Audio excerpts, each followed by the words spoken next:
ग्रामीण भारत महोत्सव का ये भव्य आयोजन भारत की विकास यात्रा का परिचय दे रहा है, एक पहचान बना रहा है। मैं इस आयोजन के लिए नाबार्ड को, अन्य सहयोगियों को बहुत बहुत बधाई देता हूं। साथियों, हम में से जो लोग गांव से जुड़े हैं, गांव में पले बड़े हैं, वो जानते हैं कि भारत के गांवों की ताकत क्या है। जो गांव में बसा है, गांव भी उसके भीतर बस जाता है। जो गांव में जिया है, वो गांव को जीना भी जानता है। मेरा यह सौभाग्य रहा कि मेरा बचपन भी एक छोटे से कस्बे में, एक साधारण परिवेश में बीता, और बाद में जब मैं घर से निकला तो भी अधिकांश समय देश के गांव देहात में ही गुजरा। और इसलिए मैंने गांव की समस्याओं को भी जिया है और गांव की संभावनाओं को भी जाना है। मैंने बचपन से देखा है कि गांव में लोग कितनी मेहनत करते रहे हैं, लेकिन पूंजी की कमी के कारण उन्हें पर्याप्त अवसर नहीं मिल पाते थे। मैंने देखा है गांव में लोगों की इतनी विविधताओं से भरा सामर्थ्य होता है, लेकिन वो सामर्थ्य जीवन की मूलभूत लड़ाइयों में ही खप जाता है। कभी प्राकृतिक आपदा के कारण फसल नहीं होती थी, कभी बाजार तक पहुंच न होने के कारण फसल फेंकनी पड़ती थी। इन परेशानियों को इतने करीब से देखने के कारण मेरे मन में गांव गरीब की सेवा का संकल्प जगा, उनकी समस्याओं के समाधान की प्रेरणा आई। आज देश के ग्रामीण इलाकों में जो काम हो रहे हैं, उनमें गांवों के सिखाए अनुभवों की भी भूमिका है। 2014 से मैं लगातार हर पल ग्रामीण भारत की सेवा में लगा हूं। गांव के लोगों को गरिमापूर्ण जीवन देना, यह मेरी सरकार की प्राथमिकता है। हमारा विजन है भारत के गांव के लोग सशक्त बने, उन्हें गांव में ही आगे बढ़ने के ज्यादा से ज्यादा अवसर मिले, उन्हें पलायन ना करना पड़े, गांव के लोगों का जीवन आसान हो। और इसलिए हमने गांव गांव में मूलभूत सुविधाओं की गारंटी का अभियान चलाया। स्वच्छ भारत अभियान के जरिए हमने घर घर में शौचालय बनवाए। पीएम आवास योजना के तहत हमने ग्रामीण इलाकों में करोड़ों परिवारों को पक्के घर दिए। आज जल जीवन मिशन से लाखों गांवों के हर घर तक पीने का साफ पानी पहुंच रहा है। साथियों, आज 1.5 लाख से ज्यादा आयुष्मान आरोग्य मंदिरों में लोगों को स्वास्थ्य सेवाओं के बेहतर विकल्प मिल रहे हैं। हमने डिजिटल टेक्नोलॉजी की मदद से देश के बेस्ट डॉक्टर्स और हॉस्पिटल को भी गांवों से जोड़ा है, टेलीमेडिसिन का लाभ लिया है। ग्रामीण इलाकों में करोड़ों लोग ई संजीवनी के माध्यम से टेलीमेडिसिन का लाभ उठा चुके हैं। कोविड के समय दुनिया को लग रहा था कि भारत के गांव इस महामारी से कैसे निपटेंगे, लेकिन हमने हर गांव में आखिरी व्यक्ति तक वैक्सीन पहुंचाई। साथियों, ग्रामीण अर्थव्यवस्था की मजबूती के लिए बहुत आवश्यक है कि गांव में हर वर्ग को ध्यान में रखते हुए आर्थिक नीतियां बने। मुझे खुशी है कि पिछले 10 साल में हमारी सरकार ने गांव के हर वर्ग के लिए विशेष नीतियां बनाई हैं, निर्णय लिए हैं। 2-3 दिन पहले ही कैबिनेट ने पीएम फसल बीमा योजना को 1 वर्ष अधिक तक जारी रखने की मंजूरी दे दी। डीएपी दुनिया में उसका दाम बढ़ता ही चला जा रहा है, आसमान को छू रहा है। अगर वो दुनिया में जो दाम चल रहे हैं, अगर उस हिसाब से हमारे देश के किसान को खरीदना पड़ता तो वो बोझ में ऐसा दब जाता किसान कभी खड़ा ही नहीं हो सकता। लेकिन हमने निर्णय किया कि दुनिया में जो भी परिस्थिति हो, कितना ही बोझ न क्यों बढ़े, लेकिन हम किसान के सर पर बोझ नहीं आने देंगे। और डीएपी में अगर सब्सिडी बढ़ानी पड़ी तो बढ़ा करके भी उसके दाम को स्थिर रखा है। हमारी सरकार की नीयत, नीति और निर्णय ग्रामीण भारत को नई ऊर्जा से भर रहे हैं। हमारा मकसद है कि गांव के लोगों को गांव में ही ज्यादा से ज्यादा आर्थिक मदद मिले, गांव में वो खेती भी कर पाए और गांवों में रोजगार स्वरोजगार के नए मौके भी बने। इसी सोच के साथ पीएम किसान सम्मान निधि से किसानों को करीब 3 लाख करोड़ रुपए की आर्थिक मदद दी गई है।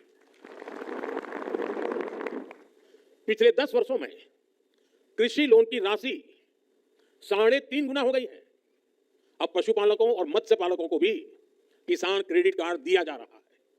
देश में मौजूद 9,000 से ज्यादा एफपीओ किसान उत्पाद संघ, उन्हें भी आर्थिक मदद दी जा रही है।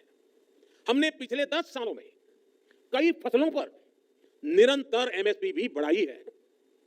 साथियों, हमने स्वामित्व योजना जैसे अभियान भी शुरू किए हैं, जिनके जरिए गांव के लोगों को प्रॉपर्टी के पेपर्स मिल रहे हैं।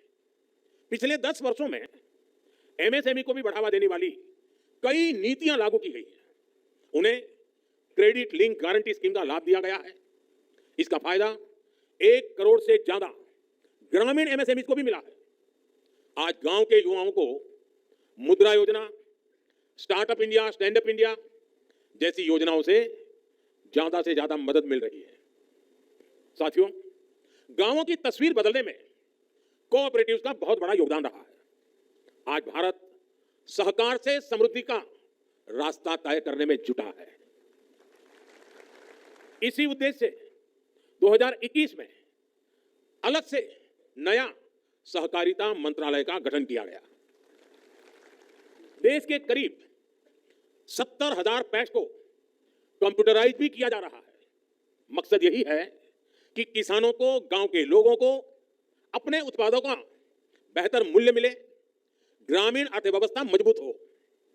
साथियों, कृषि के अलावा भी हमारे गांव में अलग अलग तरह की पारंपरिक कला और कौशल से जुड़े हुए कितने ही लोग काम करते हैं। अब जैसे लोहार है, सुथार है, कुम्हार है, ये सब काम करने वाले ज्यादातर लोग गांव में ही रहते हुए। रूरल इकोनॉमी और लोकल इकोनॉमी में इनका बहुत बड़ा कंट्रीब्यूशन रहा है, लेकिन पहले इनकी भी लगातार उपेक्षा हुई। अब हम उन्हें नई स्किल उसमें ट्रेन करने के लिए, नए उत्पाद तैयार करने में लिए, उनका सामर्थ्य बढ़ाने के लिए, सस्ती दरों पर मदद देने के लिए विश्वकर्मा योजना चला रहे हैं। ये योजना देश के लाखों विश्वकर्मा साथियों को आगे बढ़ने का मौका दे रही है। साथियों, जब इरादे नेक होते हैं, नतीजे भी संतोष देने वाले होते हैं। बीते 10 वर्षों की मेहनत का परिणाम देश को मिलने लगा है। अभी कुछ दिन पहले ही देश में एक बहुत बड़ा सर्वे हुआ है और इस सर्वे में कई महत्वपूर्ण तथ्य सामने आए हैं। साल 2011 की तुलना में अब ग्रामीण भारत में कंजम्पशन, खपत, यानी कि गांव के लोगों की खरीद शक्ति पहले से लगभग 3 गुना बढ़ गई है। यानी गांव के लोग अपने पसंद की चीजें खरीदने में पहले से ज्यादा खर्च कर रहे हैं।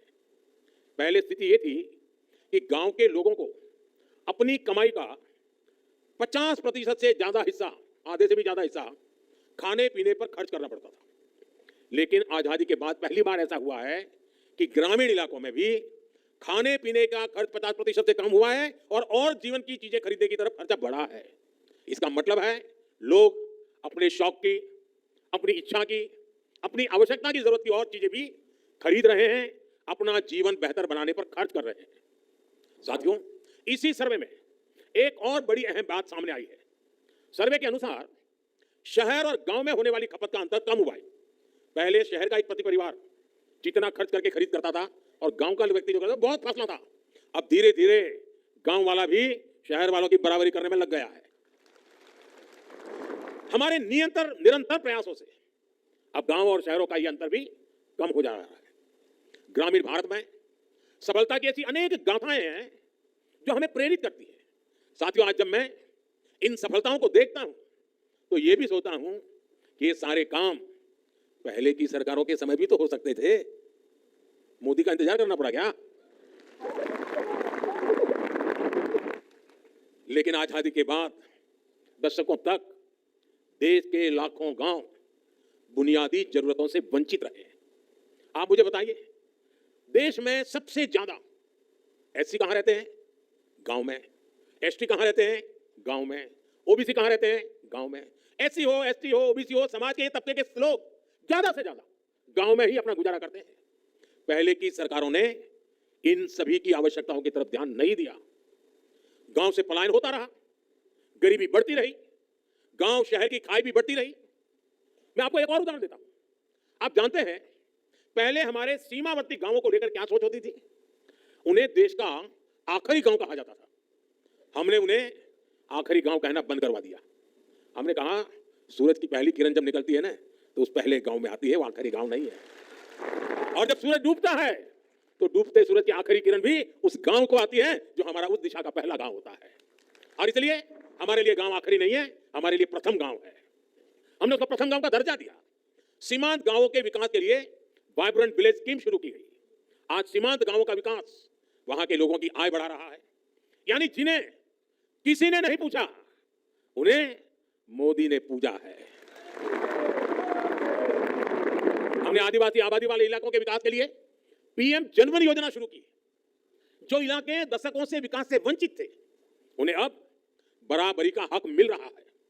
पिछले 10 साल में हमारी सरकार द्वारा पहले की सरकारों की अनेक गलतियों को सुधारा गया है।